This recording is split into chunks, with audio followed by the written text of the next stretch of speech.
So today we're going to be using these guided notes to discuss buffers, and specifically pH buffers. So a buffer system is simply a weak acid and it's a salt with its conjugate base. So go ahead and fill that out, conjugate base.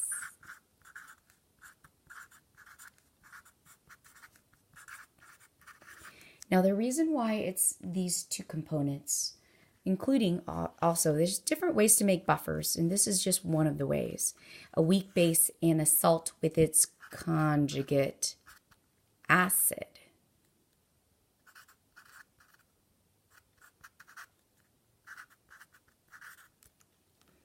Of that base. So the role the buffer plays in our body is very important in maintaining the proper pH of our blood. So what does a buffer do? Basically, what it does is it has components in it that will resist changes in pH that would be caused by a small addition of a small amount of acid or base. Now, because the buffer system is made up of a weak acid or a weak base, an equilibrium is established around the weak acid or the weak base. We can then use Le Chatelier's principle to analyze the reversible system when the system is stressed. So let's take a look at this. If you look at this, this is called acetic acid, which is a weak acid. So here's our weak acid. And aside from acetic acid aside from that is a salt that has its conjugate base. So we call this our CB for conjugate base. So when you mix this weak acid with the salt that is quite soluble, that will contribute the conjugate base, you have what is called a buffer solution. And the equilibrium reaction that revolves around that is acetic acid in equilibrium with the ions, which includes the conjugate base. So this is the equilibrium that occurs with the buffer solution, the buffer system that you're looking at. So how this works is if you add a strong acid into this buffer solution that has both the acid and its conjugate base plus ions of hydrogen because of the natural ionization that occurs at equilibrium, you then can stress it out by adding a hydrogen ion or a hydroxide ion to the buffer system. And what it does is you will see some shifting occur. As a matter of fact, if you add some hydrogen ions, according to Le Chatelier, adding more hydrogen ions will stress the system by causing it, and to undo that stress and reestablish equilibrium, the reaction will want to go left. So the reaction will shift left by adding more hydrogen ions from an outside source of stress. Now, if you add a strong base like hydroxide ion to the system, the buffer system, what the hydroxide ion will do is it actually will react with the hydrogen ion to then remove the hydrogen ions. So upon removing hydrogen ions, the reaction will find a way to reach equilibrium back by making more hydrogen ions, so this reaction will shift to the right. So buffer systems work based on this equilibrium that is occurring from the weak acid, and of course the contribution from the conjugate base as well of that weak acid. In both cases, you'll notice that the pH of the solution will be changed very little. As a matter of fact, the pH will still go up or go down or up, but it will go down or up by plus or minus 1. So a buffer system really works because the pH will go down or up, but only very slightly, plus or minus 1 pH. And that's because the buffer can act to neutralize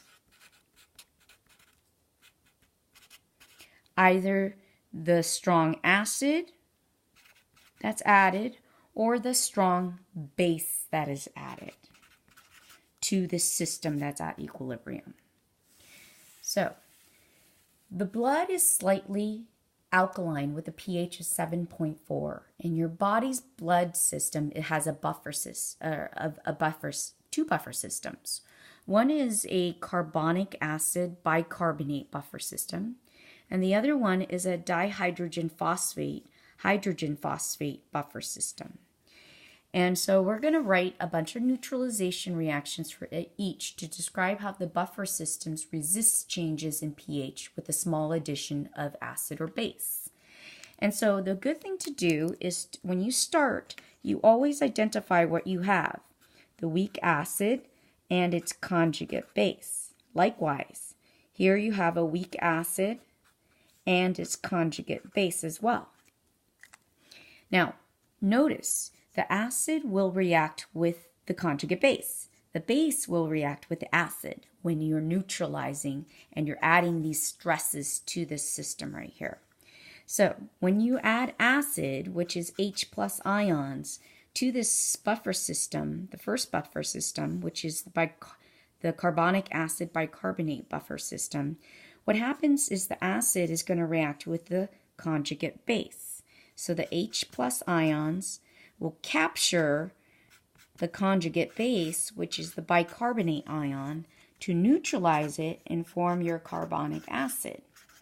And so notice how you're trading off. What you're trading off is a strong acid is consumed by a conjugate base to form a weak acid.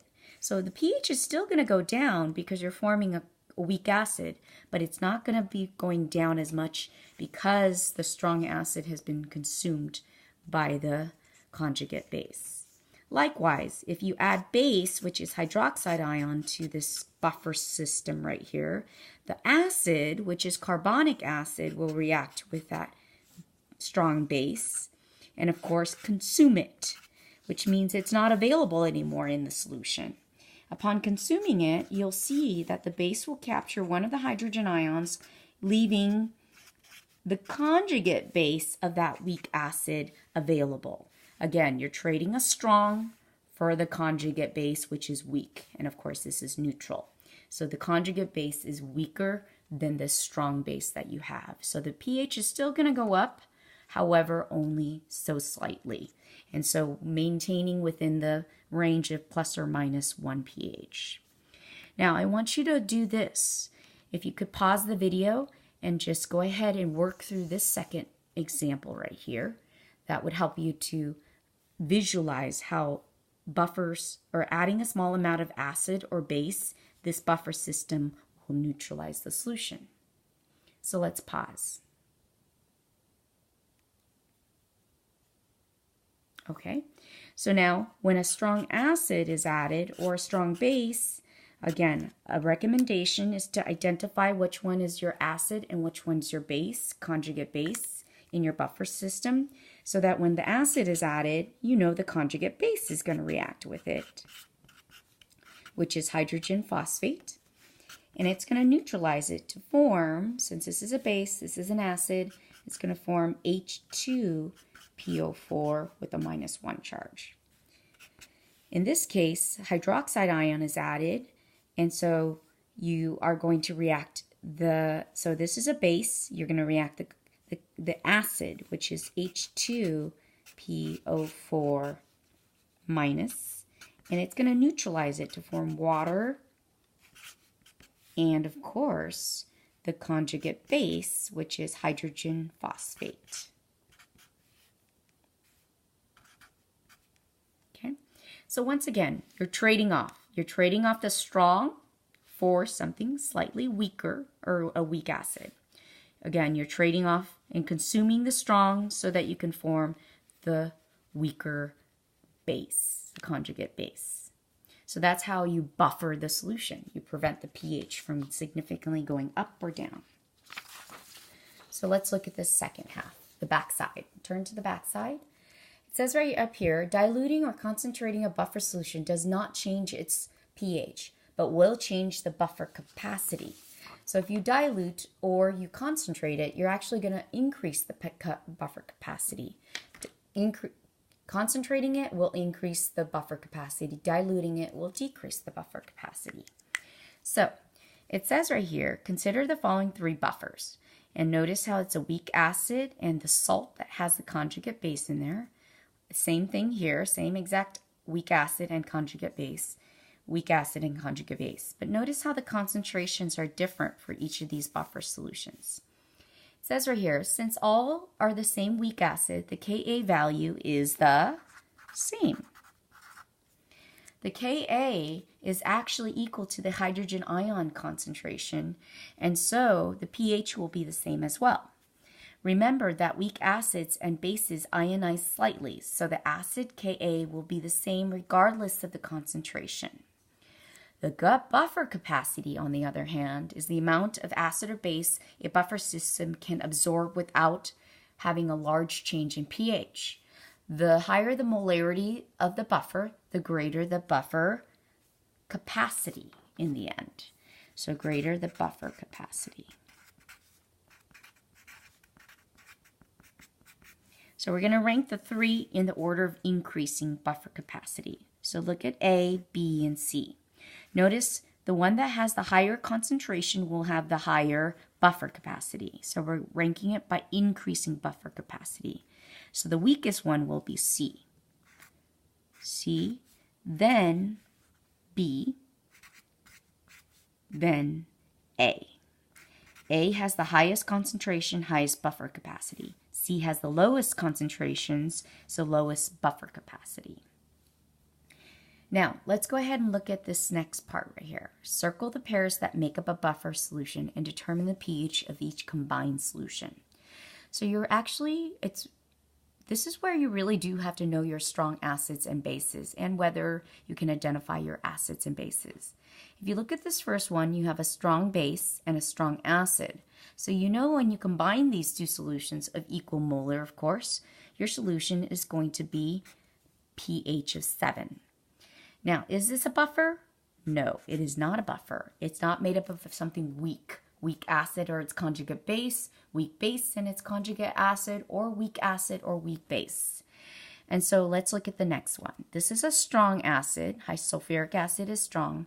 This is the conjugate base of that strong acid. So you know because it's a strong acid and its conjugate base, the strong acid is ionizing completely. We first know that this is not a buffer solution, but because it's acid and its conjugate base, it's going to be more acidic. Here we have a weak base and its conjugate acid. Again, here you go and see a weak base and its conjugate acid. You definitely know that's a buffer solution. And the solution's pH is going to be based on this weak base, which means it's going to have a greater than 7 pH. So the weak base is prominent over the conjugate acid and the ions that it ionizes into. So it's going to have a pH greater than 7 because it's a weak base and its conjugate acid. Looking at these 2, you have salts. Now notice the salts have these 2 ions right here. So you have an acid and its conjugate base. So because you notice that, that is a buffer solution because it's a weak acid and its conjugate base. And notice that since it's a weak acid and its conjugate base, you'll have a pH that's less than 7. Moving down, here's a nitric acid, strong acid. Now you have a conjugate base of that strong acid. You know it's not a buffer solution, but you do know its pH to be very low. So it's going to have a pH less than 7. That's very low, maybe 1 or 2. Here's a strong acid and its conjugate base, salt of a conjugate base. You again know that it's no. And of course, because it's a strong acid and its conjugate base, the pH is going to be less than 7. So I hope that helps in terms of knowing which kinds of combinations are buffers and what kind of pH solution those combinations of buffer solutions will have in the end. Please let me know if you have any questions next class. I will see you soon.